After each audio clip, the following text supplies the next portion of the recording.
প্রকৃতির মধ্যে এক অমৃত ধারা আছে, এটি আমাদের মনের গভীরে এক অদ্ভুত শান্তি ও প্রশান্তি এনে দেয়। সেই শান্তির একটি অন্যতম উজ্জ্বল দৃষ্টান্ত হলো পাহাড় এবং ঝর্ণা। যখন আমরা পাহাড়ের পাদদেশে দাঁড়িয়ে ঝর্ণার গর্জন শুনি, তখন মনে হয় যেন প্রকৃতি নিজেই আমাদের সাথে কথা বলছে। ঝর্ণা, এটি শুধু পানি নয়, এটি হলো জীবনের প্রবাহ। পাহাড়ের শিখর থেকে শুরু হওয়া এই জলধারা হাজারো কিলোমিটার পথ অতিক্রম করে এক টুকরো শান্তি এনে দেয় আমাদের জীবন। প্রতিটি ফোঁটা যেন এক টুকরো সুর, একটি গান, একটি গল্প বলে যায়। ঝর্ণার পানি, যা উচ্চতা থেকে নিচে গড়িয়ে পড়ে, তা দেখতে যেমন সুন্দর, তেমনি এটি আমাদের মনে প্রশ্ন জাগায়, এই পানি কেমন পথ পাড়ি দিয়েছে, কতদিন ধরে এটি পাহাড়ের শীর্ষ থেকে ঝরে পড়ছে, যেন এটি নিজের দীর্ঘ যাত্রার অভিজ্ঞতাগুলো আমাদের কাছে নিয়ে আসছে। পাহাড়ের গায়ে ঝর্ণার হালকা মৃদু স্পর্শ, সেই ঠান্ডা পানি শরীরে মিশে গেলে এক ধরনের তাজগি অনুভব হয়। তা শুধু শারীরিক নয়, মানসিকও।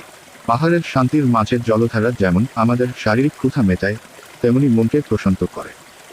এটি যেন এক অমোঘ মন্ত্র, প্রকৃতি নিজে আমাদের শেখাচ্ছে ধৈর্য ও স্থিরতা। পাহাড়ের অমোঘ দৃশ্য, ঝর্ণার নীরব হিমমুখ, এগুলো সবই আমাদের মনে শেখায়, অস্থিরতা তোমাকে কোথাও নিয়ে যাবে না, শান্তিতে পথ চলো।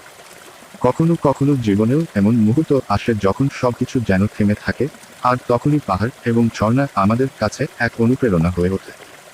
আমরা যখন অনুভব করি যে জীবনের সমস্ত কিছু অস্থির, তখন পাহাড়ের এই চিরন্তন দৃশ্য আমাদের স্মরণ করিয়ে দেয়, প্রকৃতির মতো ধীরে ধীরে চলতে শিখো, প্রকৃতির মতো শান্ত হতে শিখো। প্রতিটি ঝর্ণার মধ্যে আছে এক অমিত শক্তি, যা আমাদের জীবনে এক নতুন আস্থার জন্ম দেয়। যখন পানি পাহাড়ের গা বেয়ে নিচে নামে, তখন আমরা দেখতে পাই যে জীবনের প্রতিটি বিপদ, প্রতিটি চ্যালেঞ্জ একসময় শান্তিপূর্ণভাবে সমাধান হয়ে যায়, যেমন ঝর্ণার পানি নিজের পথ খুঁজে নেয়। পাহাড় আর ঝর্ণা, এরা আমাদের জীবনের শিক্ষক।